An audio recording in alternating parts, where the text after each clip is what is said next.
नमस्कार प्यारे बच्चों। एवं 10th क्लास के सभी विद्यार्थियों का फिर से स्वागत है हमारे YouTube channel maths by Rajesh sir में।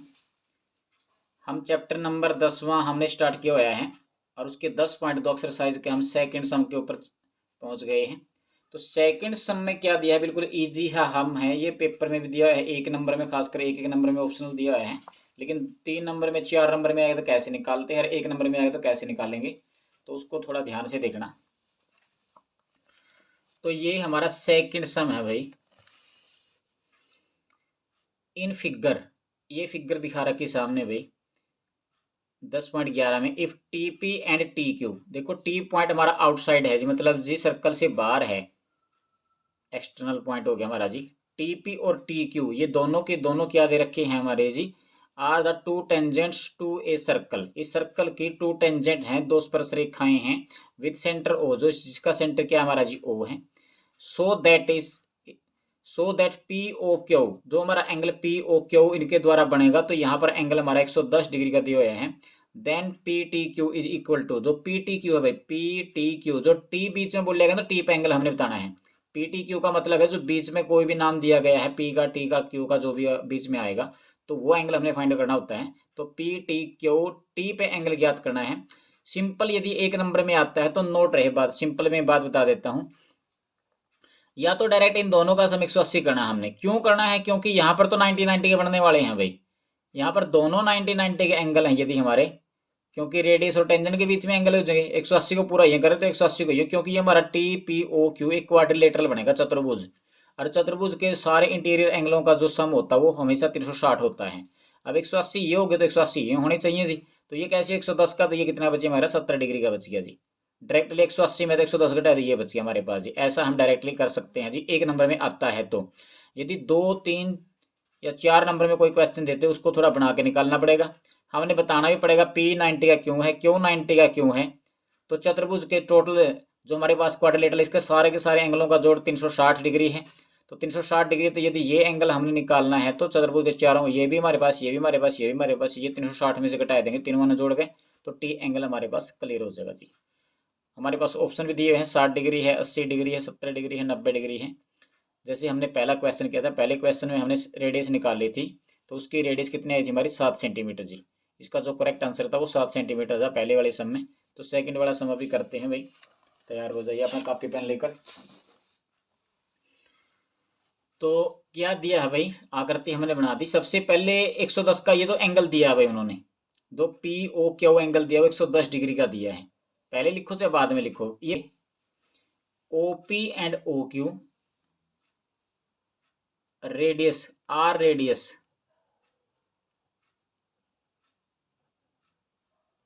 Are, radius of a circle.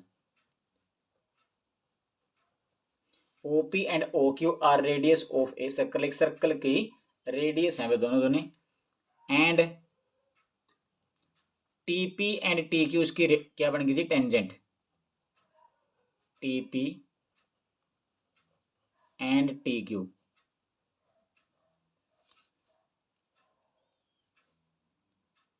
It's लगा देना,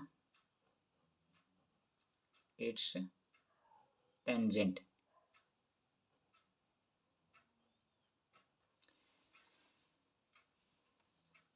जो ओपी है और ओ क्यू वो हमारी क्या चीज बनेगी जी, रेडियस है। और टीपी और टी क्यू क्या चीज है हमारे पास जी, टेंजेंट है।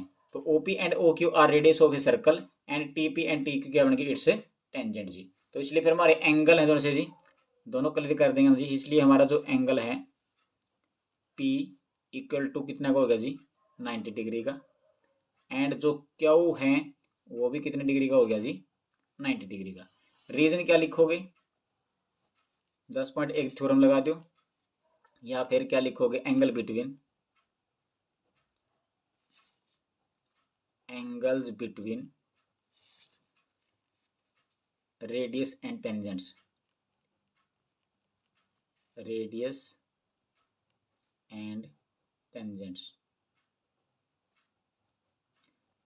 मतलब रेडियस और टेंजेंट के बीच का एंगल जो होता है वो 90 डिग्री का होता है भाई। और भी दिया है जी उन्होंने जी। एंड एंगल कौन सा दिया है इन्होंने, देखो एंगल दिया जी P O Q, angle P O Q equal to किसकी है जी 110 डिग्री की। इसका भी रीजन लगा दिया, क्या रीजन है जी हमारा जी, ये दिया हुआ है जी। अब क्वाड्रिलेटरल उठा के चल पड़ो। नाउ इन क्वाड्रिलेटरल यानी चतुर्भुज ले लिया अपने पी ओ क्यू टी, जिसमें चारों साइड है हमारे पास जी। क्वाड्रिलेटरल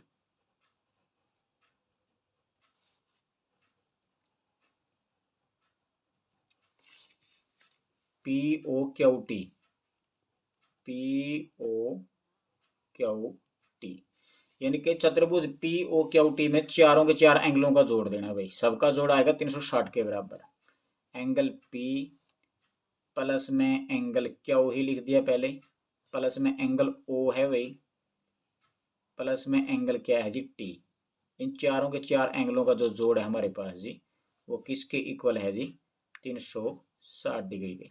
इसका रीजन भी लिख सको भाई, सम ऑफ जोड़ है ना ये, sum of all interior angle ji,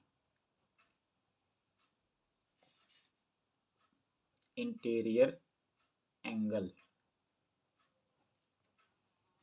some of all interior angles of quadrilateral जी। क्वाड्रिलेटरल के जो एंगल हो गए चारों चार, उनका सबका जोड़ दिए 360 डिग्री के बराबर होता है। हमारे पास जो जो एंगल दिए हैं वो लिख दियो भाई।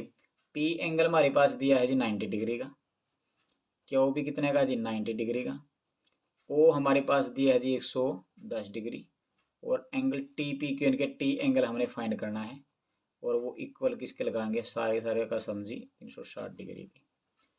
अब 110 और 90 200 290 हो गए भाई टोटल। 290 प्लस में एंगल कौन सा जी टी इक्वल टू किसके जी 360 डिग्री की। हमने एंगल निकालना है टी की वैल्यू भाई। Angle T equal to 360 minus में दो परे जाकर जी 290, यहाँ पर प्लस का तो परे जाकर माइनस का कर देना। तो यहाँ पर 90 में 10 जोड़ा तो 300 हो जाएंगे, पूरे 60 ऊपर ले तो टोटल मिलाकर जी 70 डिग्री हमारा एंगल क्लियर हो गया जी। हेंस एंगल कौन सा पी टी क्यू हमने फाइंड करना था, P T Q equal to किसके जी 70 डिग्री के। ये हमारा आंसर क्लियर हो जाएगा।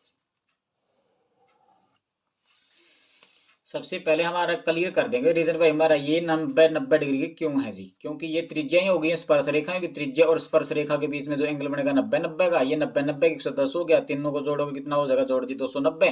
तो बाकी वाला एंगल जो चौथा एंगल बचेगा हमारा वो 70 डिग्री ये बचने वाला। ये डायरेक्टली यदि हमारे पास एक नंबर में आता है तो 110 का है तो 180 पूर्ण और हमें भाई 70 की कसर आएगी, तो सामने वाला 70 डिग्री का हो गया। 70 degree is the correct answer आ जाएगा हमारा जी, जो ऑप्शन में दिया हुआ है। ऑप्शन में 70 डिग्री जी बी आंसर आएगा। बी को तुम करेक्ट कर सको जी, यानी कि ये लगा सको कि जो एंगल मतलब ऑप्शन जो बी है, ऑप्शन उसके अंदर बी दिया है 70 डिग्री का, तो एंगल ऑप्शन जो बी है is the correct answer.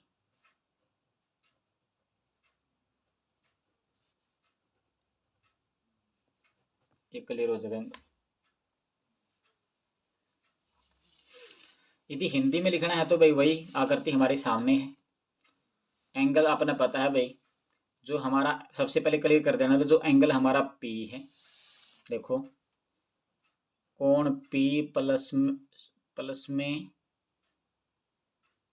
P में क्या जोड़ दिया जी, एंगल ओ जोड़ दिया, प्लस में एंगल क्यू जोड़ दिया, प्लस में एंगल टी जोड़ दिया, और चारों का जोड़ किसके 360 डिग्री के।